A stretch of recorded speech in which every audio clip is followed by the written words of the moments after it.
So here today we're in Wellingborough at Rose of the Shires, and we're at Shoots and Spores, and it's run by Dom. He's just opened this place last week, so some of the stuff is a little bit unfinished.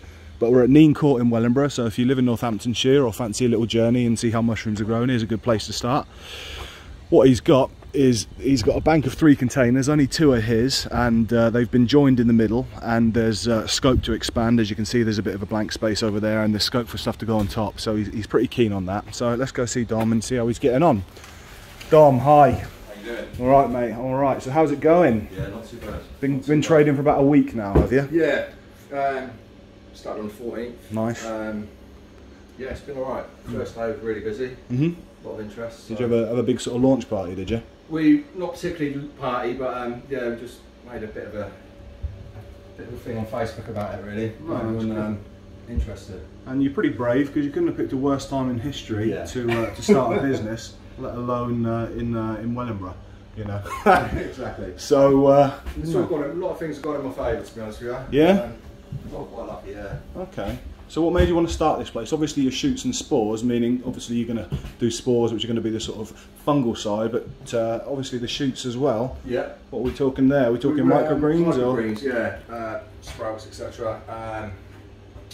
I think I'm going to need a bit more space to venture into that side of it. Though. Sure. You're saying that there's obviously room to expand with the containers that can potentially come in. There seems to be a lot more people jumped onto the shoots now as well. Yeah. Yeah. But no one's really brave in the mushrooms as such. No, well, it can be a bit of a daunting prospect for some people, can't it? Massively. Okay. And you're saying your background's actually plumbing and sort of electronics, really, isn't it? So engineering a little bit. Yeah. So you've brought all your skills together, and have you had to build all of this yourself? Was this just a blank canvas? Got the walls put up for the fruiting room. Yeah. I've done the fans and stuff like that myself. Yeah. It's just 12 volt easy stuff. Yeah.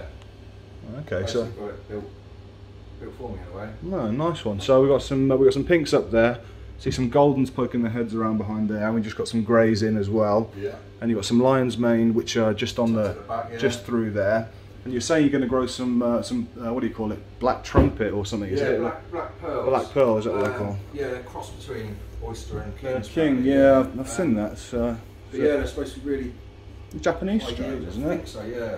Real high yields and easy to grow. But you haven't got any of them growing at the minute, have you? No, they're still incubating at the minute. Okay. So as we come in here, we've got the preparation area here, obviously, and you were saying you don't actually have a lab. Not yet. No, so you're working on that, but you're managing to get quite successful, as we can see, quite a successful amount of growth just from a hold your breath and don't sneeze on it. Lean into it and stuff. Yeah. So that's sort of proof that you don't need to live in 100%. You know, lab environment to have a successful sort of growth, obviously, especially with oysters as well. Yeah, I think once you sterilise, then you kind of up in the risk of contamination. You can do, absolutely. So in here we've got the incubator. Yep. So you're saying it's not finished yet. You've still got all your all the racks are coming. Yeah. So we've got the incubator, and obviously we've got all our ducting and that, which is keeping all the air flow. So we've got an inlet there which draws air in. No, that's the out. Sorry. The inlet comes from here with the heated air. Yeah, got you, because you've got a little air conditioner up there. Yeah, and then a filter on that right there to clean the air going into it. So we've got clean H13 air going into there, which, you know, even if your sterilisation isn't perfect, at least you know your fruiting chamber is pretty clean. Yeah. And then in here we've got the fruiting chamber itself. You can see some pinks on the back there. You're saying you've got a lot of top pinning at the minute because these bags were raring to go before you had the unit. Yeah, I didn't have the fruiting room ready, basically. No, that's fair enough. But you know, your lion's mane's looking good, and your greys are certainly looking good. And then you've got your humidifier there, which is just your basic ultrasonic. Basically, yeah, 10 disc thing in there.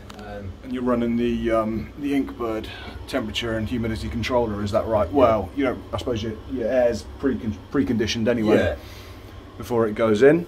Yeah, one downside of that, I think, is obviously any spawn that gets chucked about ends up getting pulled into the... Yeah. I mean, there's a lot of spores everywhere, isn't there? I mean, that's just nature of the beast, particularly with oysters. It's unreal. They let them go like nobody's business. Cool. So, quite fresh, quite raw still. Yeah, but lots of interest from the local populace. Yeah. And you're in a sort of affluent, sort of, I don't know what you'd call it, retail court, I suppose, with a lot of independent businesses. Yeah, you know, different unique stuff around here as well. So You've got zero waste emporium there, so a lot of people there are gonna, little sign over that says panic buy here now.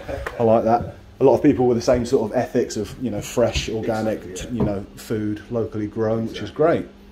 Yeah, So, a lot of interest, definitely. And what about sort of like the future business? Have you looked at pubs and restaurants? I know it's still a bit. Once I can get a steady, large amount, then yeah, I'd like to supply restaurants, etc. Okay. At the minute, I can't keep. If they want anything regular, then we're not going to be able to keep up, sort of thing. Yeah, especially with your walk-in stuff, you don't know how many people are going to come in and take your stock. But you'll get into a rotation, won't you? Yeah, once it's running, it'll all start rolling. For sure. Should work well. No, well, congratulations, mate, because like I say, you couldn't have really picked a worse time in history. But, you know, you've got some fantastic looking mushrooms.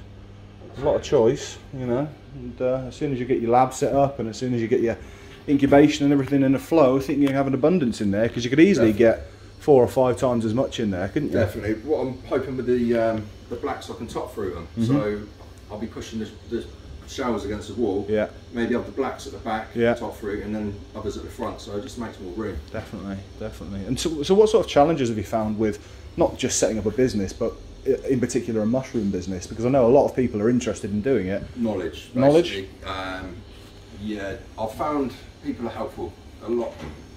People want to help you and see you succeed. Yeah. That's what I've noticed. So Facebook's been really good for finding out information. Yeah, basically just working out the best ratios, making sure everything's clean. No, that's certainly a challenge people find. But you've done, like I say, you've done really well, mate. No, good stuff. Well, it's good to meet you, Dom, and I'm sure we'll be back in a few months when you've got a slightly different setup with more species and stuff, but we're looking forward to it. And yeah, if anybody wants to come visit, you're open Wednesday till Saturday, yeah. Wednesday till Saturday from 10 till 4. So we're in Nene, Wellingborough, so it's pretty much 20 minutes off the M1. So if anybody's passing by, it's not a bad place to stop by. So usually here most days anyway, to be honest with you. As any small business owner would say. Don't really have much choice. Magic. Nice one, Dom. You take it easy. Cheers. Thanks Bye. a lot.